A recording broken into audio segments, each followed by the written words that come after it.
Everyone thought his land was dead and laughed at him. The veteran returned from the war and stubbornly planted corn where nothing had grown for years. But one day, the earth cracked, and something burst forth from the depths that no one in the village could explain. This discovery changed not only his life. It forever changed the fate of the entire settlement. Subscribe to the channel and write in the comments from which country you are watching this story. Morning in Upper Stone always began slowly, as if nature itself doubted whether it was worth waking up in this godforsaken place at the foot of the Ural Mountains. The fog lay low over the overgrown fields, clinging to the sparse bushes and leaning fences. The air was cold and dry, with a taste of dust and old metal, just as it had been here for many years. Thomas Reed stood on the porch of his house, wrapped in a worn army jacket. He was a man of sturdy build, broad-shouldered but slightly stooped, as if life had slowly taught him to carry an invisible burden. His face was angular, with sharp cheekbones and short stubble that grew faster than he could shave it. His eyes were dark, attentive, accustomed to observing rather than speaking. He had returned from the war several years ago, but the war had never left him. Thomas rarely smiled, spoke little, and never complained. The people in the village considered him strange, too silent, too stubborn, too attached to the land that everyone had long written off. This land had belonged to the Reed family for more than half a century. Once, corn grew here, thick and tall, rustling in the wind like a living sea. Back then, Upper Stone was full of people, children's laughter, and hopes. Now, the field looked like the cracked skin of an old man, dry, barren, etched with deep fissures. In the village, they said Thomas's land was dead. "Give it up, Reed," they often told him. "Nothing will grow here anymore." Some laughed, others shook their heads in pity. But Thomas continued to come here every morning, as if fulfilling some inner vow. He bent down, took a handful of soil, and slowly let it sift through his fingers. The dust settled on his palms, embedding into his skin. Once, he had done the same motion beside his father. His father, Robert Reed, had been a miner in the Soviet years, a tall, gaunt man with hands eternally blackened by coal dust. He had a tough but fair character. He rarely praised, but when he spoke, people believed his words. Robert taught Thomas that you couldn't abandon the land. Especially when it was silent, that's when it needed you most. His father's death came suddenly. His heart couldn't withstand the long years underground. After the funeral, Thomas remained here alone with the house, the field, and memories that wouldn't let him leave. Sometimes in the evenings, he heard the neighbors discussing him behind his back. To them, he was the last reminder of what life used to be here, a reminder that irritated them. That morning, something was off. Thomas felt it immediately, even before he understood what had changed. The air was different. There was a strange smell in it, not smoke, not rot, not the scent of rain. It was metallic, heavy, like rust mixed with oil. Thomas frowned and slowly walked along the field. His boots crunched on the dry ground. The sun rose higher, but the warmth brought no relief. He knelt and touched the soil. Under his fingers, it was moist. That was impossible. There hadn't been rain here for many months. The wells were almost dry, but the earth under his hand was darker and cooler than usual. Thomas froze, listening. Somewhere deep in his chest, a strange feeling arose, anxious, familiar, like before an artillery strike when it's still quiet, but you already know something is coming. That night, he couldn't sleep. The house creaked from the wind, the old boards sighed as if alive. Thomas lay in bed, staring at the ceiling. Suddenly, he heard it, a faint, almost imperceptible tremor. Not a sound, but a sensation. The bed vibrated slightly, as if something was slowly moving beneath the house.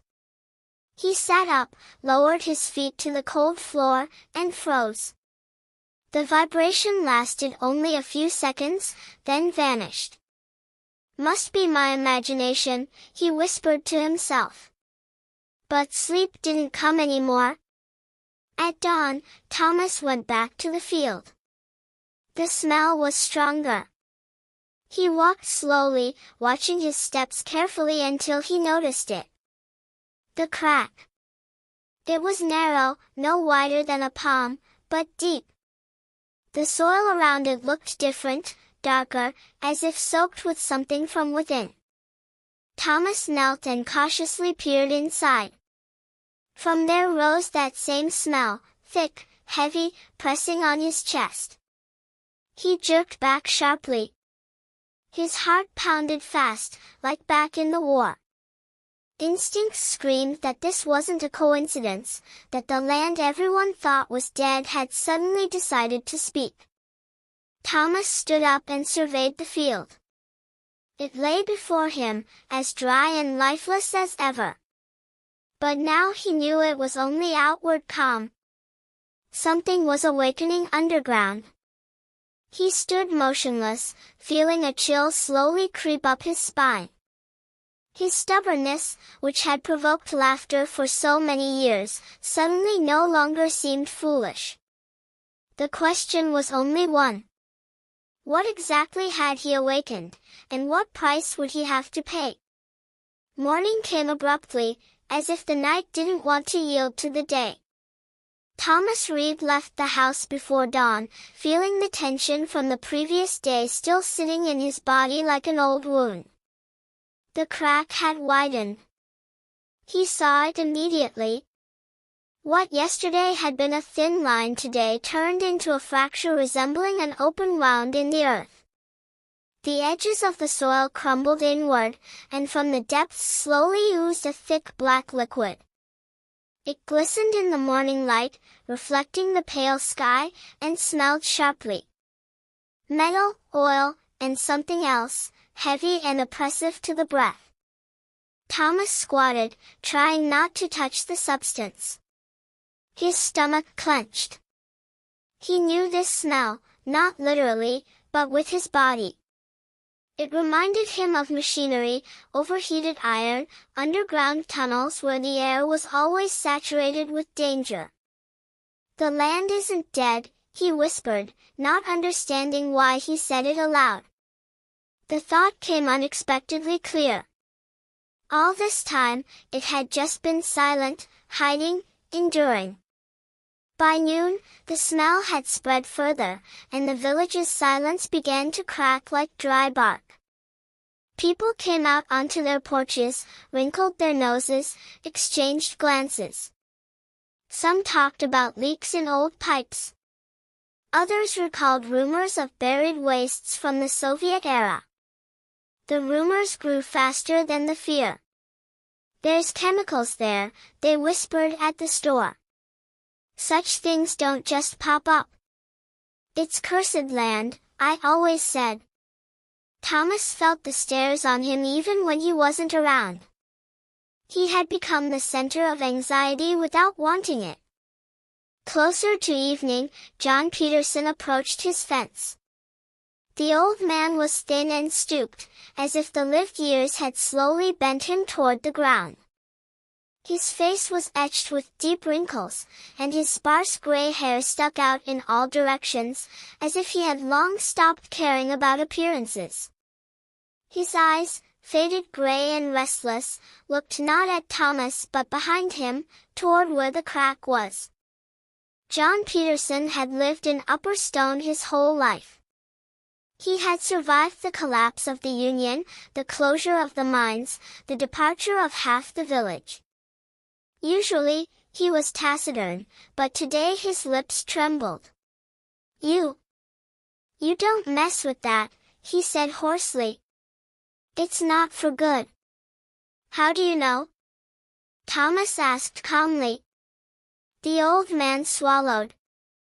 Because such things don't appear just like that. And because He trailed off, looked around, and lowered his voice. Because I've seen how something like this started before. Thomas wanted to question him further, but John Peterson was already retreating, as if afraid the conversation itself could bring trouble. He left quickly, without turning back. This reaction scared Thomas more than the crack itself. That night, he didn't sleep. Stepping onto the porch, he felt it again. Presence. Not a sound, not movement, but the sensation of being watched. He slowly scanned the field, then the road. On the hill beyond the old poplar, a light flashed for a moment. Headlights. They immediately went out. Thomas stood motionless, clenching his fists. He wasn't prone to panic, but the war had taught him to trust his instincts, and his instincts screamed that he was no longer alone.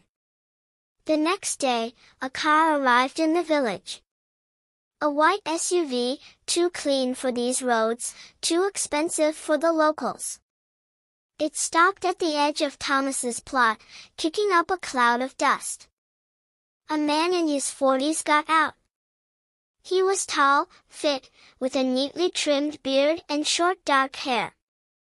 Dressed simply but expensively, a jacket without logos, clean boots, a watch that in Upper Stone would cost more than someone's house. His posture betrayed a man accustomed to controlling the space around him. Thomas Reed? He asked, smiling. The smile was proper but cold. My name is David Sawyer, he continued. I represent a company from Ekaterinburg.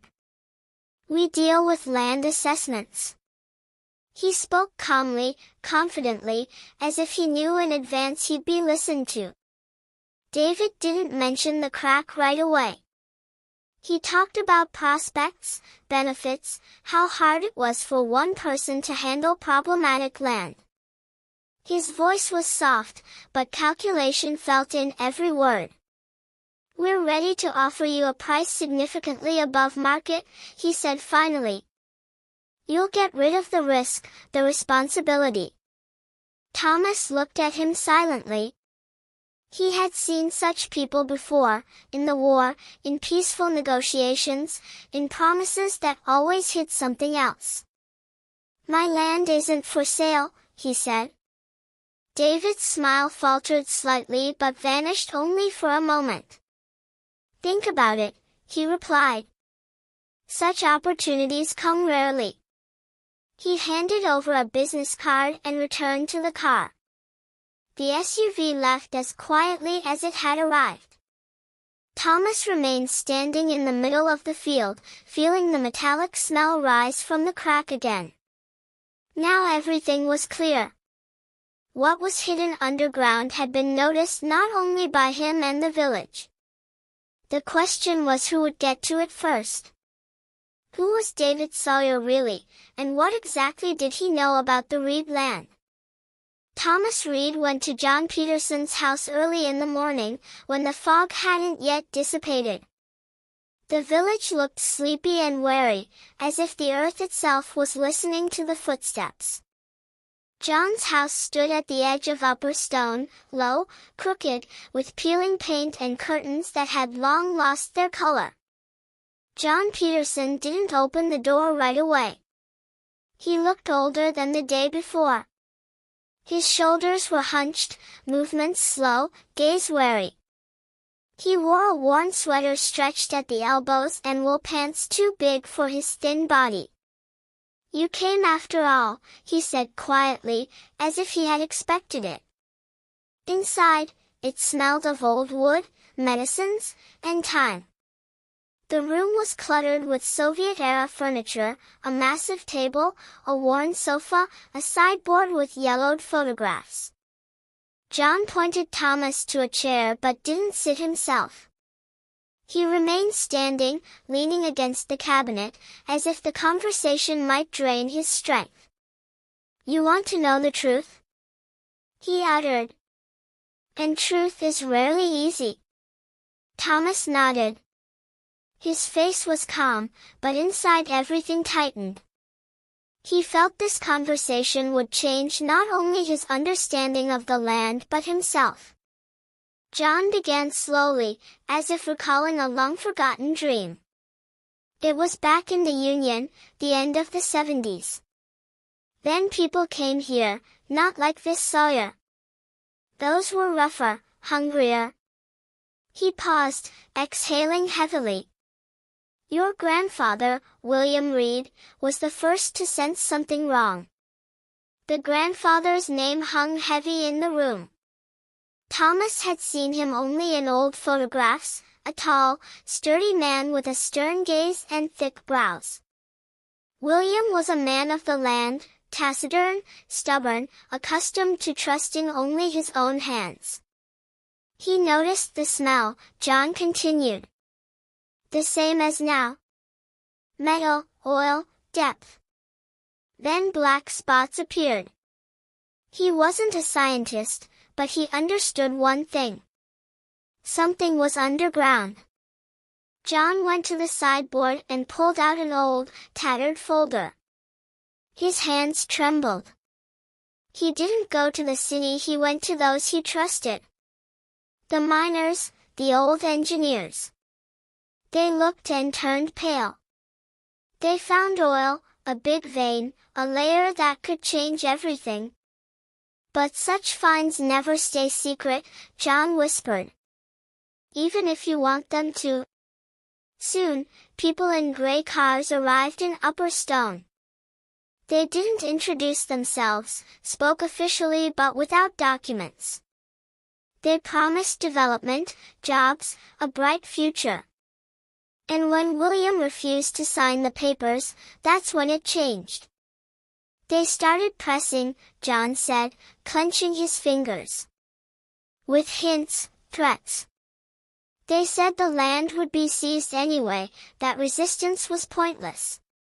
Thomas listened, feeling a cold fury rise inside him. Now he understood why his father always tensed at the sight of strangers' cars. And then there was that man. John lowered his eyes. His name was Michael Kramer.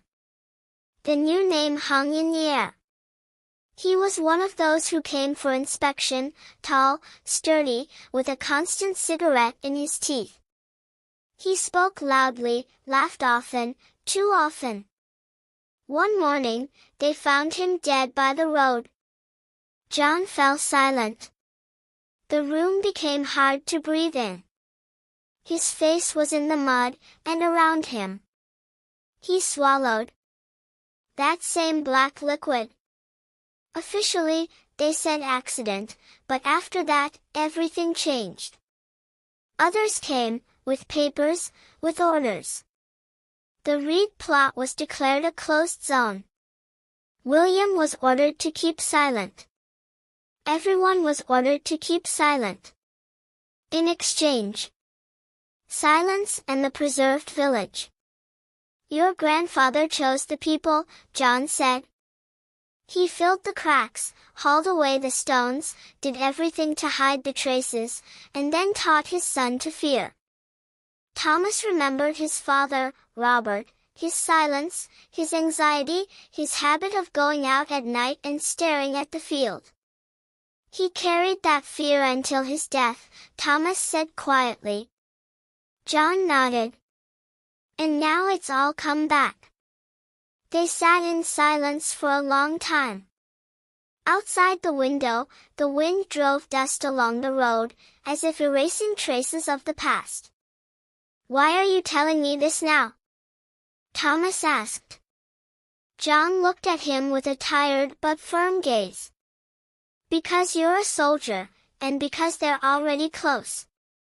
Thomas returned home closer to evening. His head buzzed with thoughts. Everything fell into place, the crack, Sawyer, John's fear. As he climbed the porch, he noticed an envelope, white, without inscriptions. It lay right at the door. Thomas slowly picked it up. The paper was thin, cheap. Inside, one sheet, just 3 words. They are returning. He stood for a long time, gazing at the field. The wind carried the familiar metallic smell. The land was silent, but Thomas knew it was a lull. Who exactly was returning, and what were they ready to do to take what had been hidden for decades? The letter didn't give Thomas Reed peace. He reread the 3 short words again and again, as if hoping an explanation would appear between the lines. But the paper remained mute, and the field outside the window anxiously calm. In the morning, 2 more cars appeared in Upper Stone. They stopped at the old club, as if deliberately choosing the place where holidays and meetings used to be held. The cars were dark, with tinted windows, too neat, too foreign. People peeked from windows, hid behind curtains, came out onto porches pretending to just breathe the air. Thomas understood. They weren't going to act from afar anymore. By noon, the SUV pulled up to his house again. This time, David Sawyer wasn't alone. With him came a second man, shorter, stocky, with a short neck and a heavy gaze. His face was broad, with a square jaw covered in rough stubble. He hardly spoke but held himself as if accustomed to settling matters with force. Sawyer, on the other hand, looked impeccably calm. "We want to settle everything civilly," he said, walking across the plot without waiting for an invitation. "You don't need extra responsibility." He spread a folder with papers on the hood of the car. The documents were printed neatly, with seals and signatures. They spoke of potential threats, the need for urgent assessment, and temporary access restrictions. "Sign," Sawyer said softly. "It's a formality." Thomas took the papers in his hands. He read slowly, carefully, recalling John's stories and his father's silence. In every paragraph, he saw not care, but a trap. "No," he said, returning the folder. "I won't sign anything." Sawyer's smile grew thinner. "You don't understand," he said, colder now. "This could be dangerous, for you, for the village." "Then let the village decide," Thomas replied. The stocky man stepped forward, but Sawyer raised his hand, stopping him. "Think about it, Reed," he said finally. "Such decisions rarely end well." When the cars left, Thomas realized he couldn't delay anymore. That evening, he went around the village. He entered homes, spoke to people on the streets, at the store, at the well. Some listened silently, some turned away, some interrupted, not wanting to hear about the past and threats. Fear and hope clashed head-on. "We need money," one said. "Any kind." "But what if it's really dangerous?" a woman asked, clutching her child. "Do you want us to be deceived again?" an old man shouted. Thomas felt the words weighing heavy in his mouth. He had never been an orator. In the army, he was respected for actions, not speeches. But now he understood. Silence would be tantamount to betrayal. He suggested gathering a meeting. The news spread quickly. There hadn't been meetings in Upper Stone for a long time, only the old ones remembered the last. People came to the club closer to sunset, men with tense faces, women wary, children quiet. Thomas stood before them, feeling the ground tremble under his feet, or was it his own knees? He told everything. About the crack, the smell, the documents, John Peterson's words, about his grandfather who chose silence to save the village. He didn't hide the fear, didn't hide the doubts. "I'm not asking you to believe me on my word," he said. "I'm asking you not to believe those who came for our land." The crowd buzzed. People argued, interrupted each other. Some accused Thomas of hiding the truth, some thanked him for honesty. A few left, not wanting to participate in another venture. John Peterson stepped forward, leaning on his cane. His voice was weak, but the words firm. "I was here back then," he said, "and I see it starting again." That worked stronger than any arguments, but not everyone stayed. Some turned away. They wanted to sell the land, leave, forget. Their fear was understandable, their choice too. When the meeting ended, Thomas stood alone at the club, watching the people disperse. For the first time, he truly understood. He couldn't save everyone. And it was this realization that made him stronger. Who would stay with Thomas, and what price would the village pay for the split? After the meeting, Upper Stone didn't sleep. Windows glowed longer than usual, doors slammed more often than before. People spoke in half-voices, as if afraid the earth itself might hear them. Thomas Reed walked home along the empty street and felt a new, unfamiliar burden settle on his shoulders. Responsibility. In the morning, the old ones came first.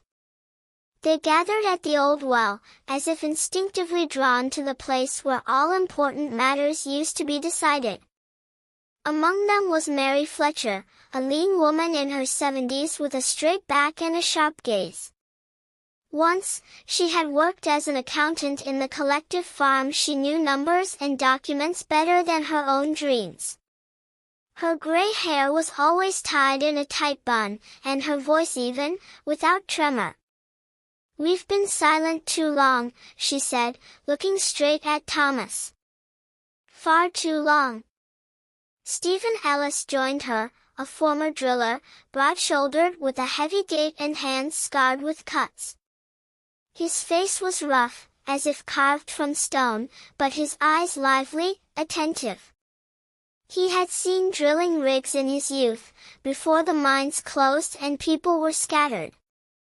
"There's oil there," he said. "I wouldn't have lived here all my life if I didn't know." The old one's words worked stronger than any rumors.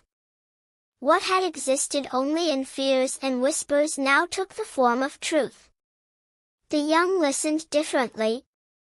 For them, this story wasn't a memory, it was a chance. Andrew Clifton, a tall, lanky guy in his 20s with perpetual stubble and tired eyes, spoke first about the future. He had already been planning to leave for the city, to work as a security guard like many before him. "If this is true," he said, looking at the field, "then maybe we won't have to leave." In his voice was not greed, but hope, the very one the village had long forgotten. But not everyone listened with an open heart. Thomas noticed it immediately. A few people kept apart. They exchanged glances, left earlier than others, avoided direct talks. Among them was Victor Sykes, a stocky man with a short haircut and thin lips. Once, he had worked in the collective farm, accustomed to settling matters quietly and to his own advantage. His gaze was always slippery, like ice in spring. Thomas felt it in his gut. Someone had already made their choice. The days passed tensely. Arguments flared up at the store, at the bus stop, near houses. Some talked about the need to defend the land, others about how foolish it was to refuse money when life was so hard. Thomas found himself at the center of it all. People came to him with questions, demands, suspicions. Some accused him of thinking himself the boss, others of keeping silent too long. He listened to everyone, but nights he hardly slept. Leadership brought no relief, it brought loneliness. One evening, John Peterson came to him. The old man sat on the porch, leaning heavily on his cane. "The hardest is still ahead," he said. "When truth becomes common, those appear who want to take it for themselves." The next day, the rumors were confirmed.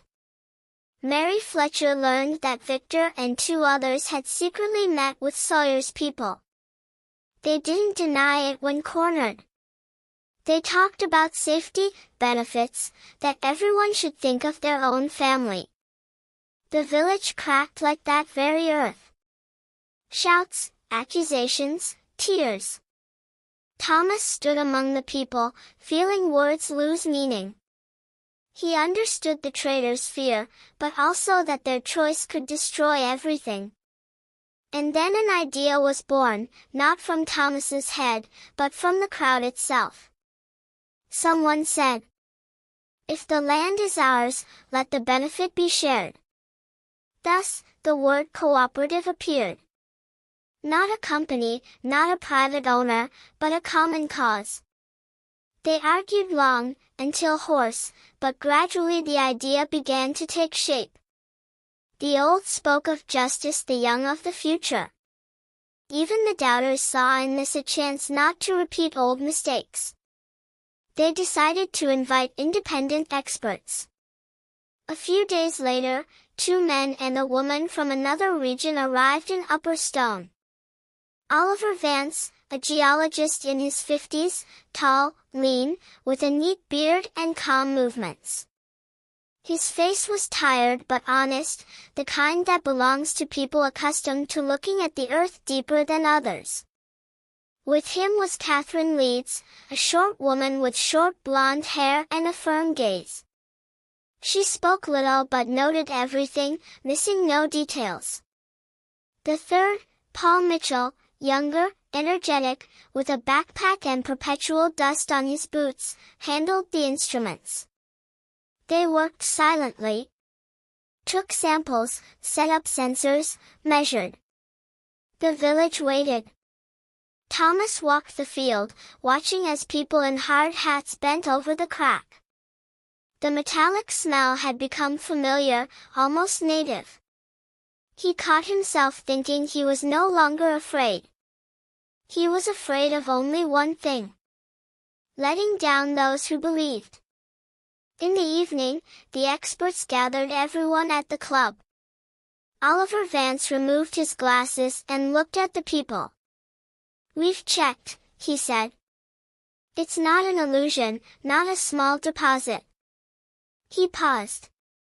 "The reserves are significant. Very significant." A silence hung in the crowd, the kind that comes before a shout or a prayer. Thomas felt a chill run down his spine. He understood. Now there was no turning back. What would begin now that the whole world learned what Upper Stone had hidden for decades? After the expert's announcement, a different kind of silence settled in Upper Stone, not calm, but wary. As if the village held its breath, awaiting the blow that was inevitably to follow. It came quickly. First, the letters, thick envelopes with emblems and seals. The formulations were polite, cold, and frighteningly precise. Possible violations, need for inspection, temporary activity restrictions. Papers arrived almost every day, as if someone was testing how much pressure Upper Stone could withstand before cracking for good. Then the people. Lawyers in strict suits, journalists with feigned sympathy, officials speaking in half-hints. They didn't shout or threaten directly, they smiled, and that made it scarier. Panic began in the cooperative. "They'll crush us," someone said. "We can't handle the laws. Maybe better to negotiate while there's time." The words sounded more often, louder. Thomas Reed saw how fear slowly undermined people's resolve. He understood them. The paper war was far more complex than the one he knew. But his war experience taught him one thing. Chaos kills faster than the enemy. He took on the organization. Every morning started with short meetings, clear, without shouts. Thomas spoke calmly, almost dryly. He didn't command, he explained, assigned roles, appointed responsibles. In his voice appeared that firmness soldiers knew on the front line. Panic is also a weapon, he said once. And we won't let them use it. Groups formed in the cooperative.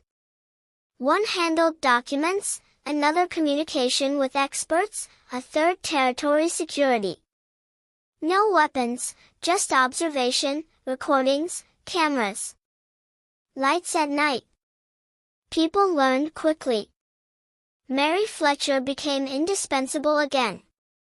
She dissected contracts, translated complex language into understandable words.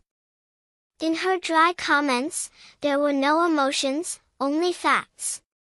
And facts calmed. Samuel Lawson came to them, a former lawyer from the district center, short and stocky with balding hair and attentive, tired eyes. He had left his job after a conflict with superiors and now lived modestly but principled. His voice was quiet but confident. They count on you getting scared and making mistakes, he said. We won't make mistakes.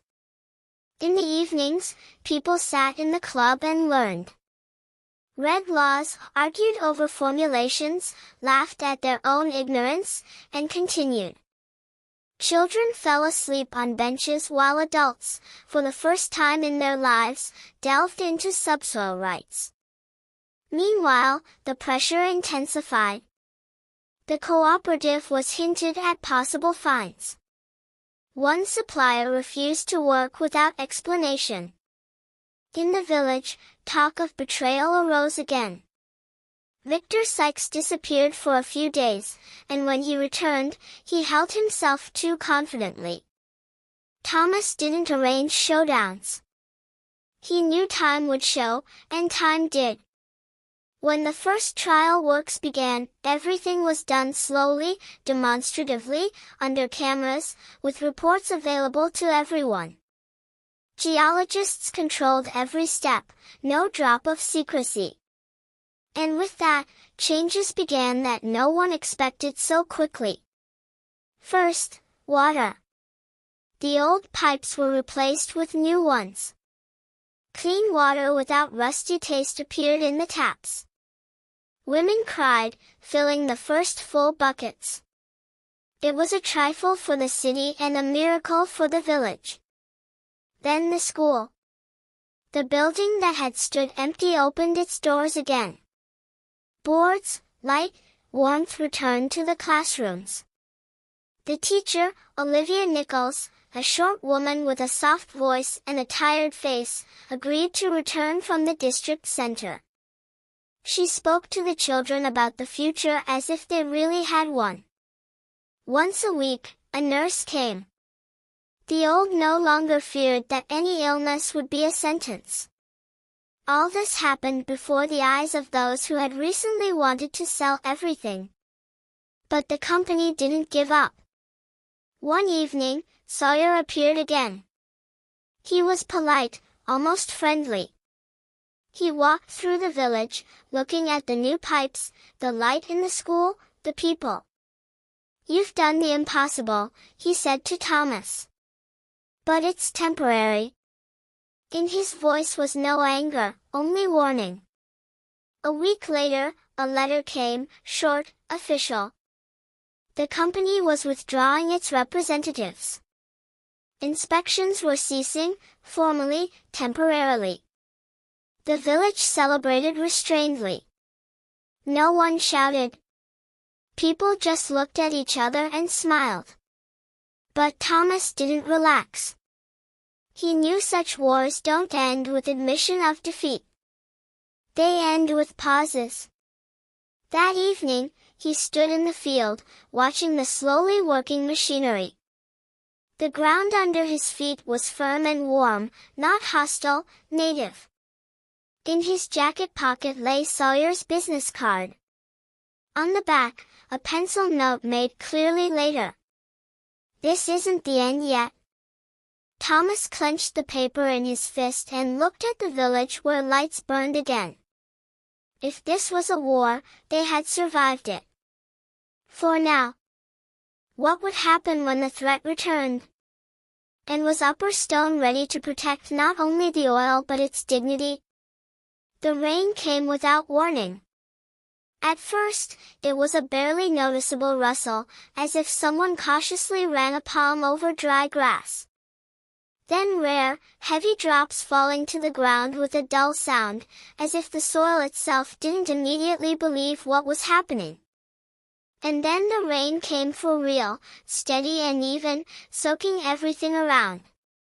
Thomas Reed stood in the middle of the field and didn't move. Water streamed down his face, mixing with dust and sweat. But he didn't wipe it away. He looked down at the land that had been considered dead for so many years. The cracks slowly darkened, filling with moisture. The metallic smell dissolved in the freshness of the rain, yielding to the aroma of damp soil. He felt something inside him release. People began coming out of their houses. At first cautiously, then bolder. Some held out their palms under the rain, some laughed, not ashamed of tears. Children ran through puddles, shouting so loudly as if they wanted to wake everything still sleeping underground. For Upper Stone, this wasn't just rain, it was a return. Thomas remembered the years of drought, when every dark cloud evoked hope and deceived every time. He remembered how people left without looking back because there was nothing left to wait for here. And now, here it was, not as a reward, as an answer. He slowly walked across the field, feeling his boots sink into the softened earth. Corn had once grown here. He would plant it again. Not because it was needed, but because it was right. John Peterson approached him. The old man looked different. His shoulders were still hunched, but something bright, long forgotten, appeared in his eyes. William would have seen this, he said quietly. He believed the land was waiting. Thomas nodded. He no longer felt the burden of the past as a weight. Now it was a legacy. The village was changing but not losing itself. New pipes gleamed next to old fences. Fresh boards hung in the school, but children's drawings of houses and fields still remained on the walls. In the club, they discussed plans but drank the same tea as decades ago. People didn't become rich and didn't strive for it. They became more confident. The cooperative worked openly. Everyone knew what was happening. Every penny was accounted for. Thomas didn't sit at the head of the table, he sat alongside everyone. When they called him the leader, he just shook his head. "I'm not the owner here," he said. "I'm the watchman." He guarded not the oil, he guarded the choice they had made together. One evening, he met Sawyer again. He stood at the edge of the village, watching people return from work. His suit was as neat as ever, but his gaze tired. "You held on to it," he said. "Not every day you see that." "We held on to each other," Thomas replied. Sawyer nodded. He didn't threaten, didn't offer. He just left, understanding there was nothing more to take here. As the sun set, the sky painted in deep orange and purple tones. Thomas went out to the field again, to where it all began. He knelt, touched the soil with his palm. It was warm, alive. "Land doesn't die," he said quietly, It's abandoned. In the distance, house lights flickered. Laughter carried from the street. Upper Stone breathed slowly, confidently, truly. And Thomas understood. The miracle was never the oil. The miracle was that people stayed, that they didn't betray each other when it got scary, that they chose to live together rather than flee alone. He rose and walked home, leaving behind the field that no one would call dead anymore. Land dies only when people stop loving it. Sometimes we call miracles oil, money, or sudden luck. But real miracles rarely come loudly. Sometimes they come as rain after a long drought, sometimes as people who didn't turn away from each other when it became scary. God doesn't always change the earth around us. Sometimes He changes a person's heart, and then everything else changes. If in your life now there is dead land, work, relationships, hope, or faith, don't rush to leave. Perhaps right there, the Lord is ready to reveal His miracle. Share this story with those who need support today. Write in the comments from which country you are watching and what you believe in. Subscribe to the channel so as not to miss new stories about the power of faith, love, and human dignity. May the Lord bless you, give you strength not to give up, and bring rain where you have long awaited hope.